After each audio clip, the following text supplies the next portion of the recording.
First impressions are everything in life, and in mixed martial arts, they can mean the difference between massive hype or a complete lack of interest. If a bout gave the impression that there was no way a second fight could produce anything but the exact same outcome in the exact same manner, or a second fight just didn't feel warranted at the time, fans won't exactly be clamoring for the promotion to book a rematch. Now, that doesn't always mean that they're right. Sometimes we're pleasantly surprised by a sequel that plays out in ways we didn't see coming, but the common theme for all the entries on today's list is that going into the second fight in a series, fans were entirely apathetic to getting another go at that particular matchup. I'm Tommy from MMA On Point, and these are 10 rematches where the hype was killed before it could even start. Number 10, Israel Adesanya versus Marvin Vettori, UFC 263. Izzy had a real banger of a UFC debut at 221 if you recall. Everybody was making obvious comparisons to Anderson and JBJ in terms of his style and movement. He would TKO Rob Wilkinson to earn the performance of the night and gave a nifty little post-fight interview where he famously pissed metaphorically all over the cage. It was pretty hyped for some FS1 prelims, and there was definitely interest in the new guy. Then Adesanya fought Marvin Vettori on a Big Fox card, and it was a bit of a buzz killer. The fight wasn't particularly exciting. Izzy was unable to get the finish. Afterwards, he would say he felt off, and while he would win the first 2 lackluster rounds, he would lose the third, with the Italian finally being able to secure some takedowns and control time. The fight would end up a split decision, but the vast majority felt that it wasn't warranted. Overall, very forgettable. Nothing I would ever want to see again. But we did, far after Adesanya had cemented his legacy as middleweight champion. The rematch would take place following his failed double champ attempt, and yeah, I mean, don't get me wrong, Marvin was the next guy in line, and the insane press conferences and shit talk was enjoyable. Normie, here I am. I never ever nightmare, that. bitch. Look at me. You're fucking nightmare. Try me now, bitch.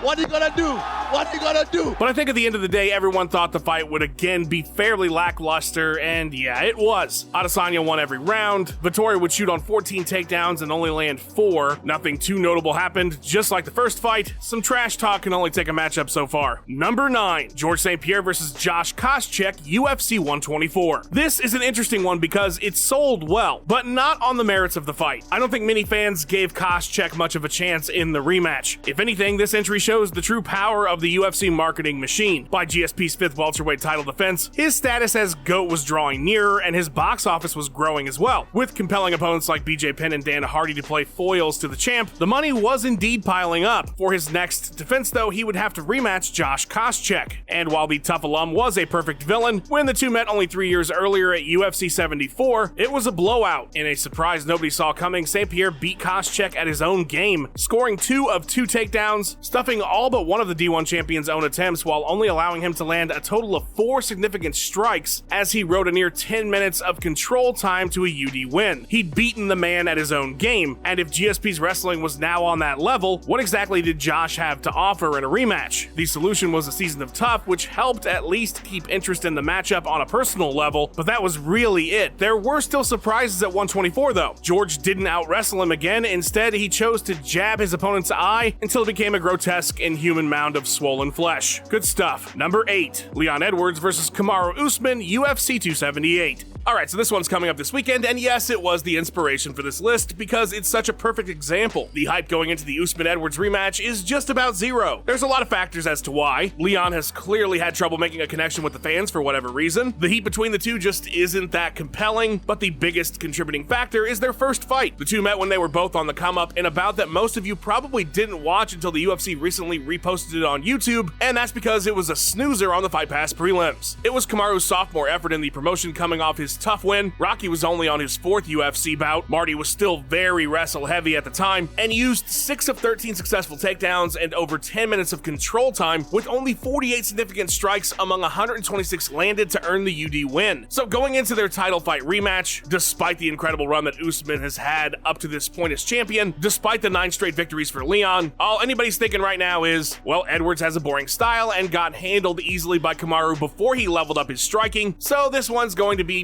must-miss TV. Now, maybe it turns out to be a banger. I certainly hope so. But that's besides the point for this list. The hype just isn't there, and it's in large part because of that first fight. Number 7, Matt Hughes versus Frank Trigg, UFC 52. Alright, so in hindsight, this one turned out to be a fantastic rematch. It's one of the all-time Matt Hughes moments. Dana has said that it was his favorite fight of all time. So yeah, 100% glad the rematch happened. Great call, everybody all around. But before we knew it would turn into a classic and one of the great comebacks the sport's ever seen, there's not a ton of justification for this one besides who the hell else is Matt Mac in a fight now. In their first matchup, Trigg was coming into the UFC having defeated Dennis Hallman for the WFA welterweight title. After some back and forth wrestling, Hughes would find Frank's back standing up and get an easy RNC victory. It wasn't a particularly compelling fight, and what happened between the first and second bout didn't exactly add any intrigue to a rematch. If you recall, Matt shockingly lost his title to BJ Penn, who fucked off to K1 with the belt. Hughes beat up on BJ's teammate and then defeated GSP for the vacant welterweight strap. Frank, in the meantime, also beat up Penn's teammate and defeated Dennis Hallman for a second time, and that was it. That was the setup. It just didn't seem like the UFC knew what to do on Matt's second title run. First it was Trigg, then Joe Riggs after that, and he didn't even make weight. Then they did the special non-title with Hoyce, before having him fight BJ again, who had just lost to GSP. Obviously, this one turned out great, but nobody was that jacked to see it again beforehand. Number 6. Amanda Nunes versus Germaine de Randamie, UFC 245. The perception of Nunes going into her UFC 200 title challenge against Miesha Tate was that she just wasn't top tier. Nobody really expected her to win, and certainly not the way she did. The reason I bring that fight up is because those 3 years prior in the promotion are considered the time before Amanda leveled up her game and became one of the best talents in the sport. It was during that period that Nunes easily defeated Germaine de Randamie at Fight for the Troops 3. The Iron Lady would land all of one strike before getting taken down easily and mounted, elbowed to a TKO finish in under 4 minutes. Cut to 2019. Amanda's defeated Ronda Rousey, Valentina Shevchenko, Chris Cyborg, Holly Holm. She's the double champ. She's the best in the sport. GDR in that same span was only notable for that controversial win over Holm for the first featherweight title, the one she then vacated for refusing to fight Cyborg. So as you can imagine, the two rematching at bantamweight no less, so there wasn't even going to be a potential size advantage for de Randamie, didn't exactly knock people's socks off. Interestingly enough, GDR would pose a threat on the feet with her incredible kickboxing at 245. However, the recently strike-heavy Nunes would very smartly land 8 of 11 takedowns and control the bout for over 18 minutes on the ground to win on all 3 cards. The lack of hype fulfilled. Number 5. Demetrious Johnson versus Henry Cejudo, UFC 227. So by 2016, it wasn't easy to sell fans on DJ's fights. The guy had already had 7 flyweight title defenses and very little trouble in any of them. So the fact that his first meeting with Cejudo had any buzz around it is saying something. People were interested in the ever-growing talents of the Olympic gold medalist. Maybe he could be a real challenge for the champion. He wasn't. Not on that night at least. Sure, he did secure a takedown, but did nothing with it, and Johnson got up nearly right away before kneeing the ever-living shit out of him to earn a TKO victory. Another walk in the park for the mighty one. When the two met again in 2018, DJ had racked up 3 more title defenses, while Henry was coming off of a win over Sergio Pettis. The champ would be an even bigger favorite going into their second fight, and nobody really expected much besides the usual domination from Johnson. That didn't turn out to be the case, as Henry would win a weirdly anticlimactic split decision to dethrone one of the greatest champions in the history of the sport. But nobody saw that coming, and apathy was the word going into the rematch by fans. The card would sell a meager 300,000 buys, even though it was a double title fight pay-per-view, probably because the main event was number 4, TJ Dillashaw versus Cody Garbrandt, UFC 227. Too much of a good thing is a bad thing. That's day 1 shit. You can't have ice cream for breakfast, lunch, and dinner. You're gonna die. Cody versus TJ was white hot in 2017. Snake Boy versus his former team. They had a season of The Ultimate Fighter in the lead up to their first fight at UFC 217, which was the culmination of this entire massive saga that had been building and getting uglier and more intense with time. Everything came to a head and a crescendo, with Dillashaw surviving that late round 1 scare and then putting Garbrandt's lights out in the second before attempting to swallow his entire face. It was exactly the blow-off everybody needed, and it felt like a resolution. We were finally beyond this alpha male drama. But we weren't, because the UFC decided we needed to see it again immediately that next summer. Funnily enough, the fight that would have made 227 something people actually wanted to see was TJ and DJ going at it, which was still being considered in the time prior to 227. It's the reason Dillashaw turned down the rematch with Cody to save 222. That's right, they wanted to do this one even earlier. Considering 227 only sold 40,000 more buys than Cyborg versus Kunitskaya, what they ended up going with for that event, I'd say it didn't sound like anybody wanted to see anything they were trying to put together for that card on short notice. TJ would beat Cody even faster the second time around, an unneeded footnote to their rivalry that nobody was excited about. Number 3, Max Holloway versus Jose Aldo, UFC 218. Speaking of rematches that happened way too soon, let's talk about Holloway Aldo 2. Max defeated the featherweight king at UFC 212 with an overwhelming 3rd round performance after a slow start in the first 2 periods.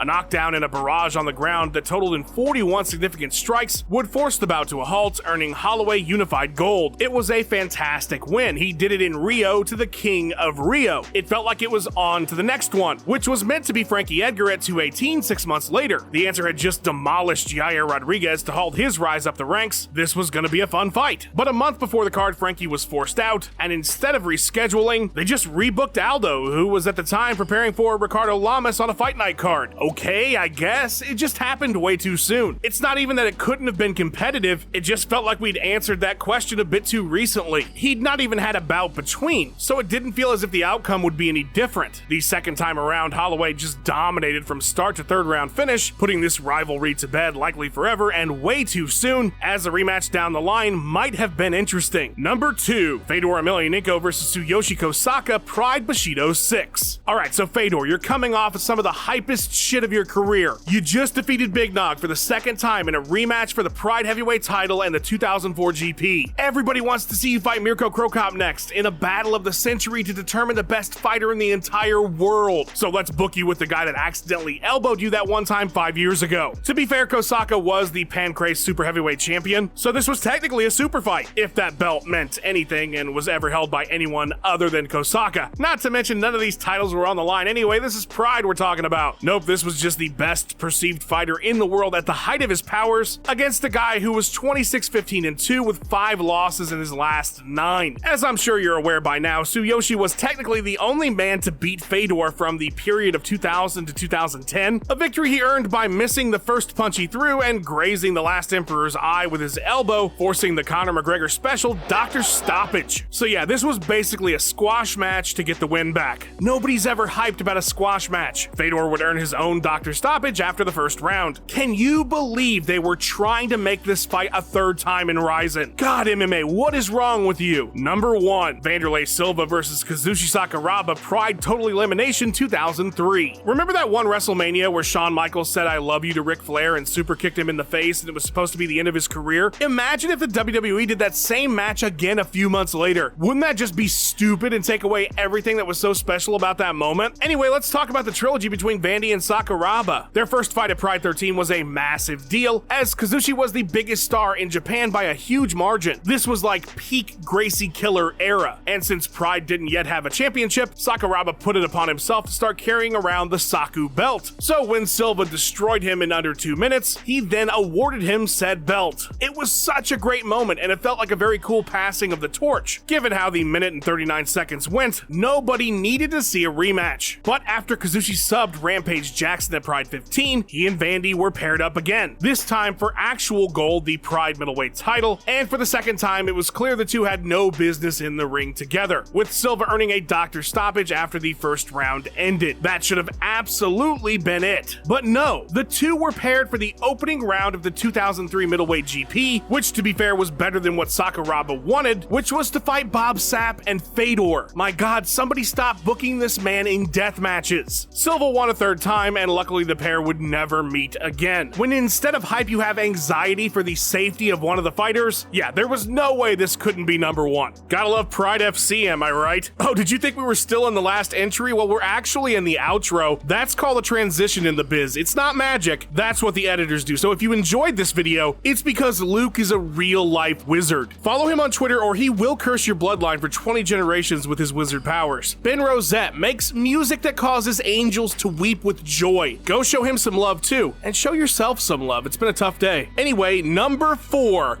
You thought, but that was a fake transition. We're still in the outro. Like and subscribe, kids. It's always helpful. Have a good one.